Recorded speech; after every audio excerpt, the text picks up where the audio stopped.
Dirk. Thank you for taking the time to chat. It's a pleasure, Garth, to talk to you.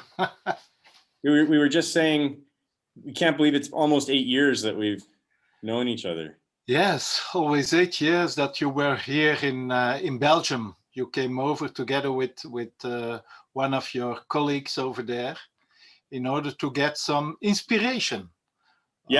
For the startup of Meticulum in that time. Exactly. And I remember, I mean, we arrived, we had no idea. Steve from California had told us to come and find you. You guys said, come over, and we thought, oh, well, we'll go have some nice chats. And then when we showed up and you handed us everything and said, this is what we do, we couldn't believe it. Like, just the open-handed, here's everything. Yeah, that is our approach. We decided from the beginning, in fact, to share as much as possible with other parties worldwide in an open source ID, in fact. And you were one of the parties. AutiTalks was before you. At that time, it was Dirk Muller who found us. I met him in Denmark a few months before. And he came after a few months, he visited us as well in Antwerp and got the same package as you got, guys. Yeah, I really couldn't believe it. I mean, it wasn't just even, this is our business model. It was all of your methods, all of your tools, everything. It is too important, God, to keep it for yourself. You have to share it. You have to share it with everybody with the heart on the right place, I would say. Because it's too important. There are no borders if we are talking about an autism spectrum profile, and we have to share the knowledge as much as possible. And we don't have to reinvent the wheel each time. That doesn't make sense. It was a no-brainer for us. And well, we wouldn't have succeeded without it. We looked around for a lot of different models, and the thing that drew us to you the most was that you weren't doing it just from a social good perspective. You were doing it to create a quality product and to generate real business value for customers so that it's sustainable. The sustainability of autism-related employment has to be rooted in business return for customers. Otherwise, it's just always going to be some nice thing to do. Yeah, and it's not sustainable enough to continue for years and years. You can't rely on that. Only rely on that element or area or aspect.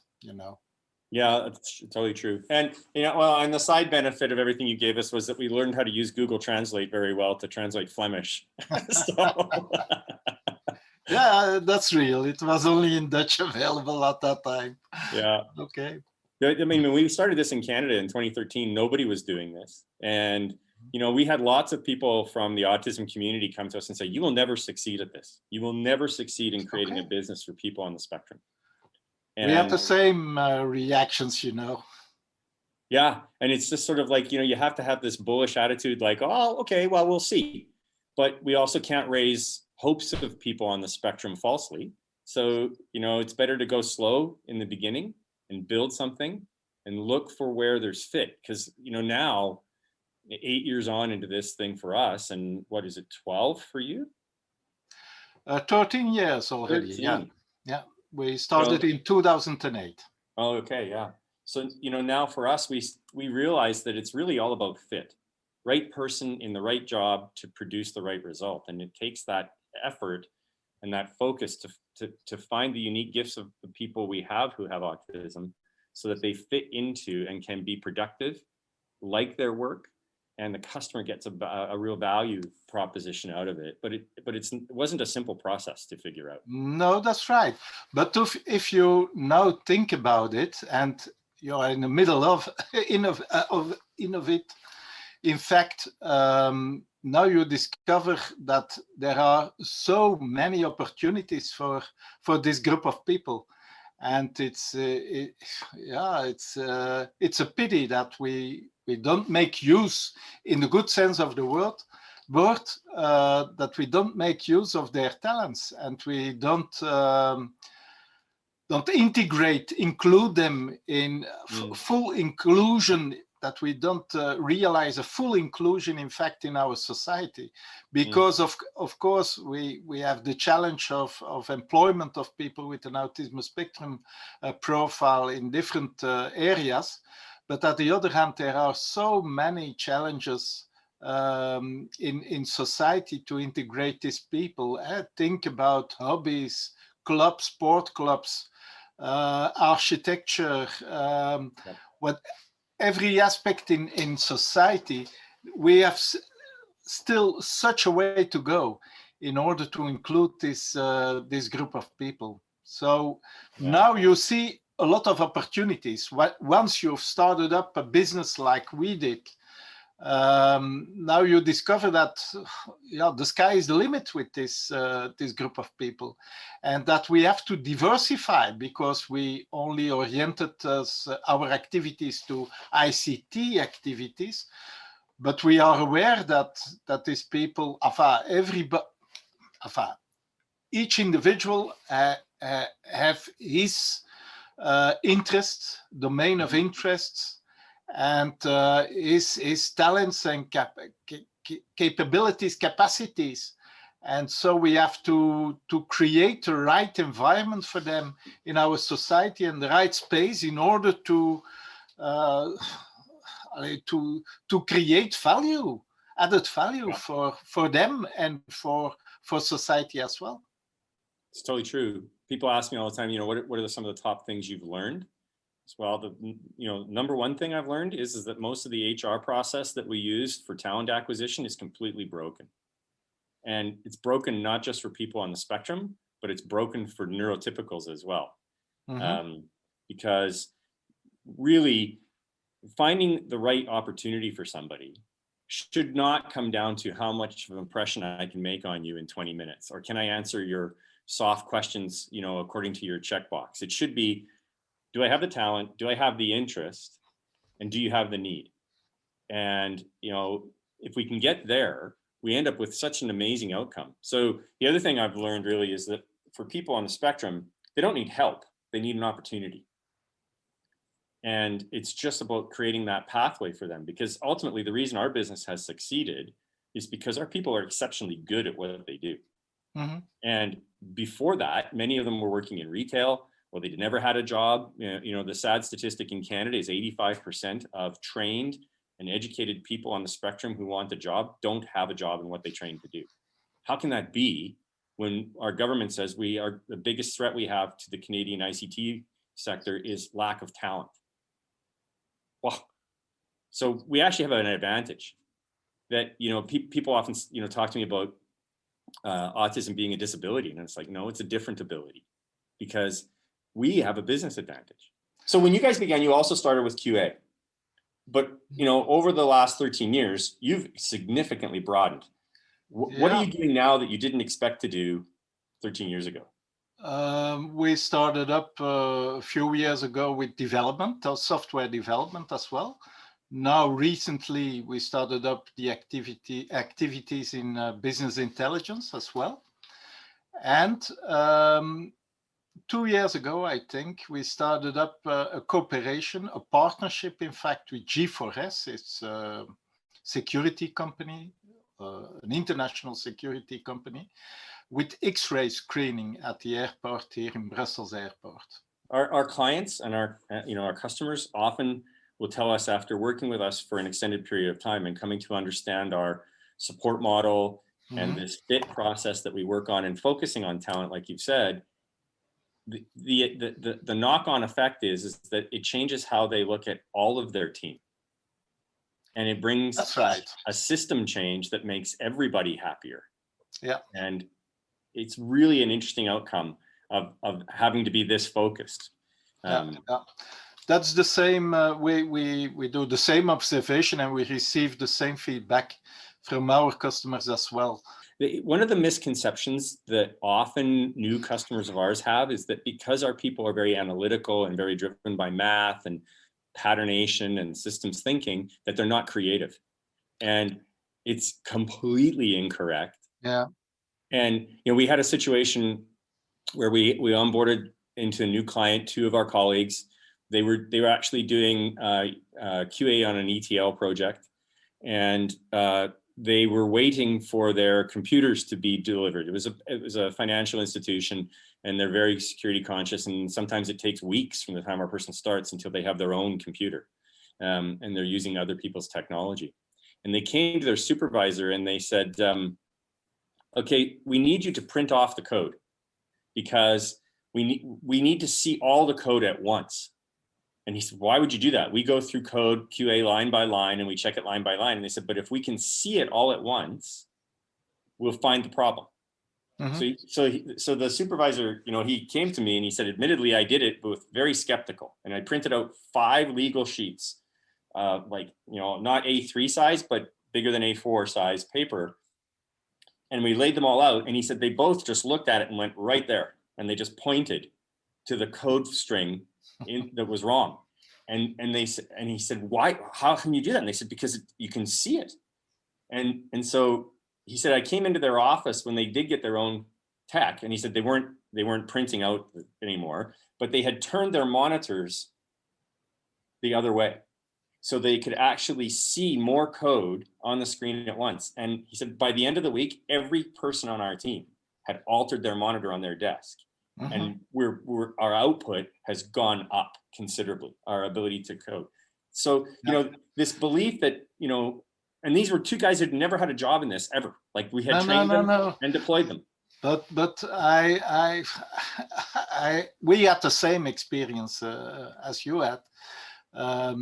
Even with lines of code, it was a 20,000 page code document. And they turned around the pages and they said, that's not logic, and things like that. They were very surprised. The customer was very surprised. But I remember another case, and that was a quality assurance assignment.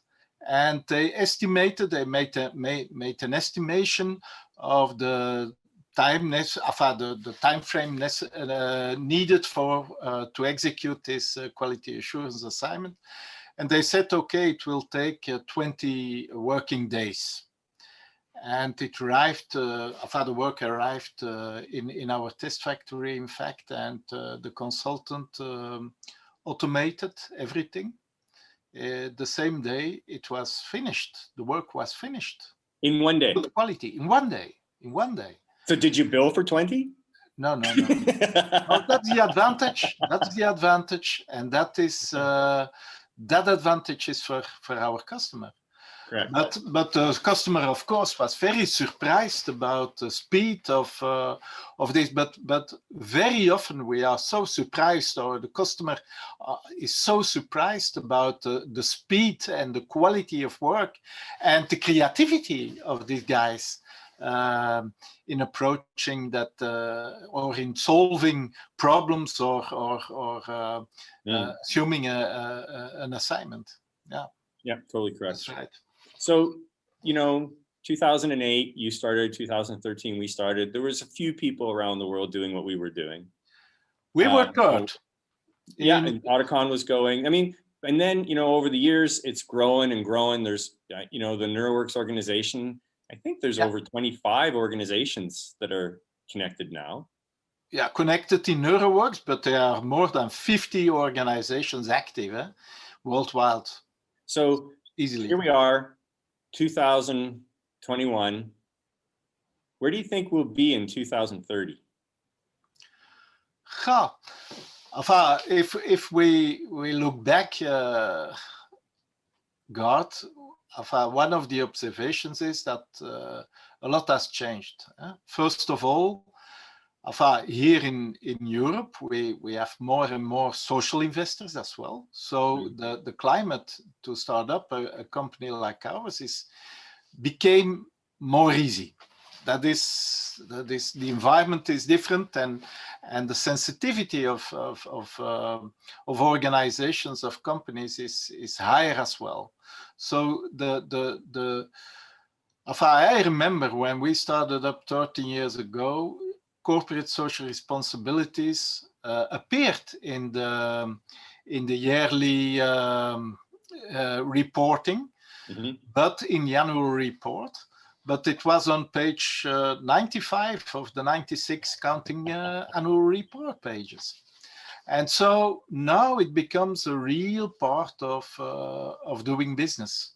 Corporate social responsibility isn't not a luxury thing anymore. You need it. You have to incorporate it in your management. Otherwise, you won't be able to make any progress anymore. It's standard. Corporate social, it become more and more integrated in a management approach. At the other hand, there are still a lot of challenges as well. As I've mentioned before, in daily life of people with an autism spectrum profile, there are still a lot of challenges to cope with. But at the other hand, in a work environment, for example, a lot of companies have discovered the people with an autism spectrum profile.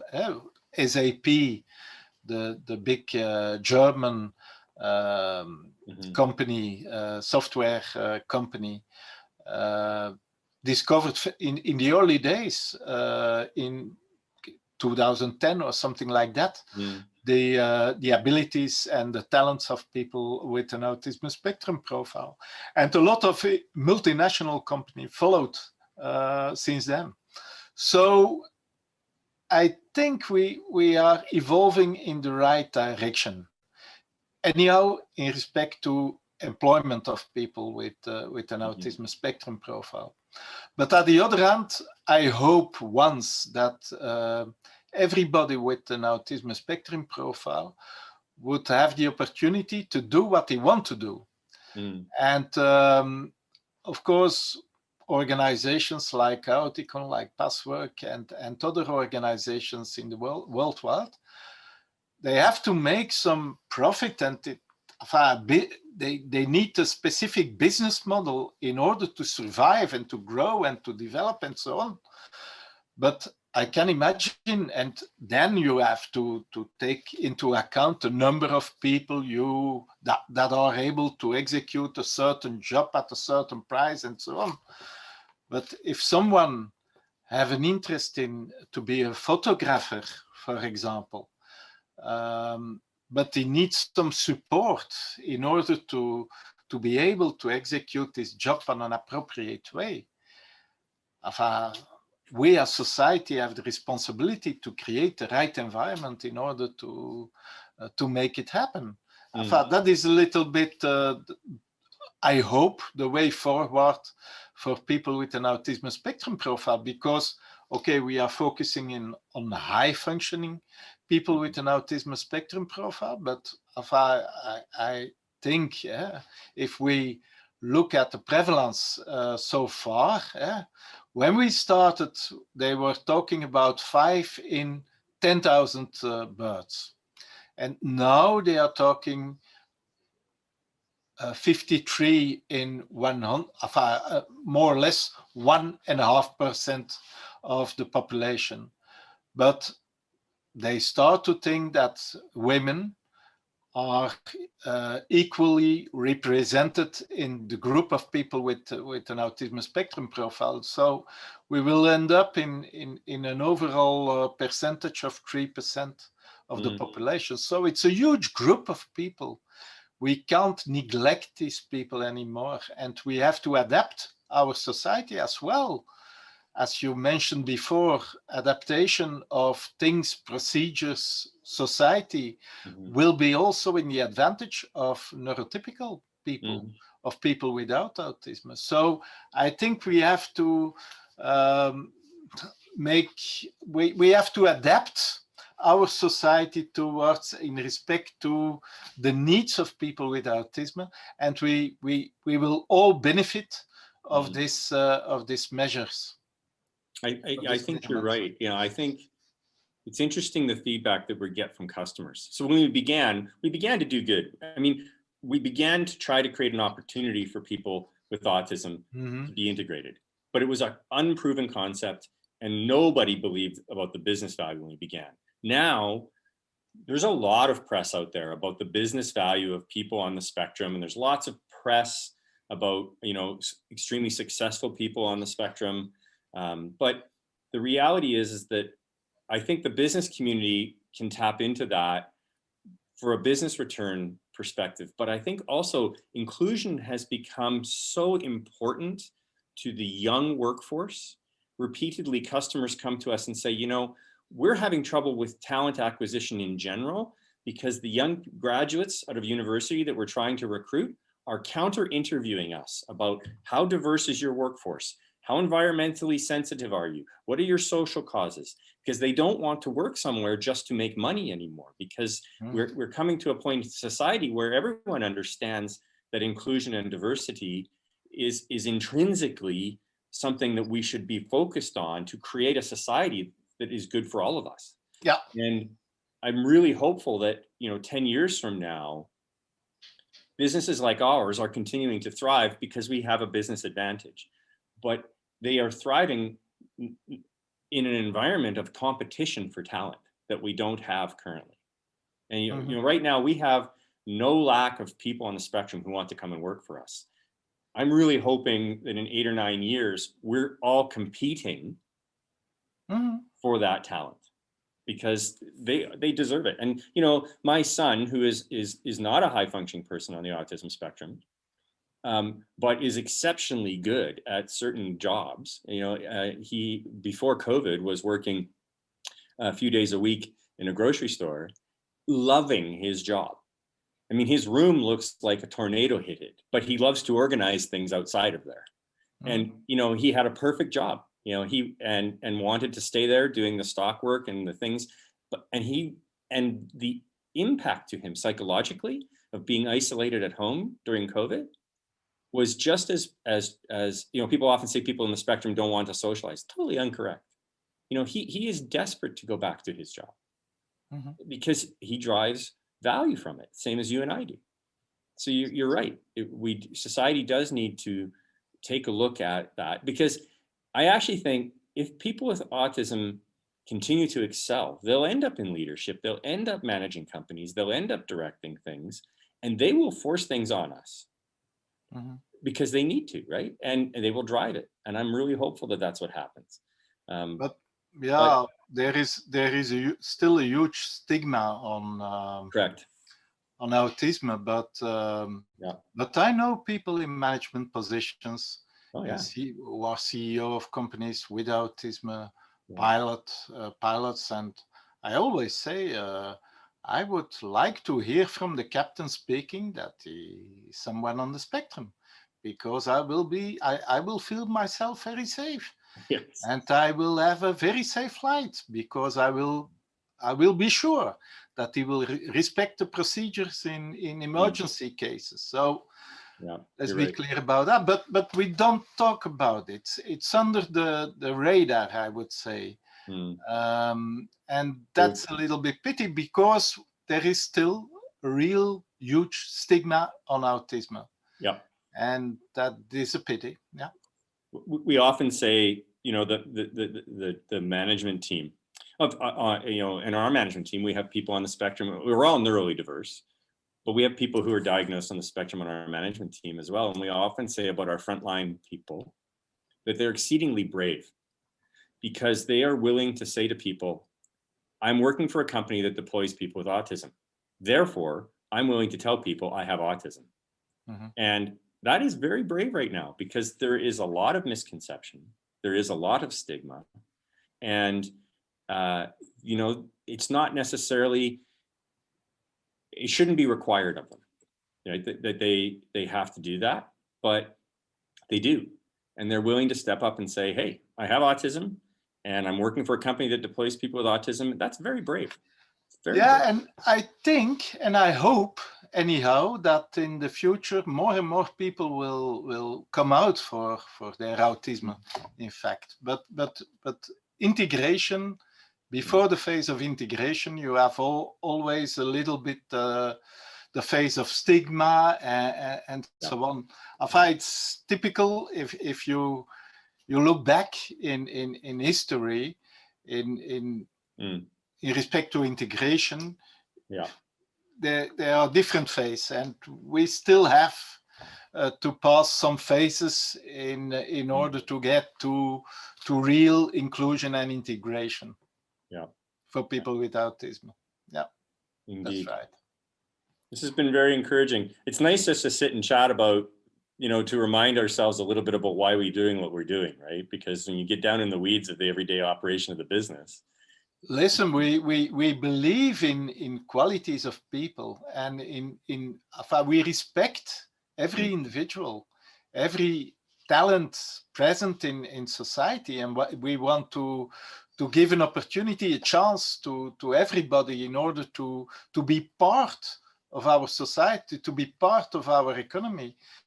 And we don't accept that we neglect the talents, or we exclude people with whatever, what profile, in fact.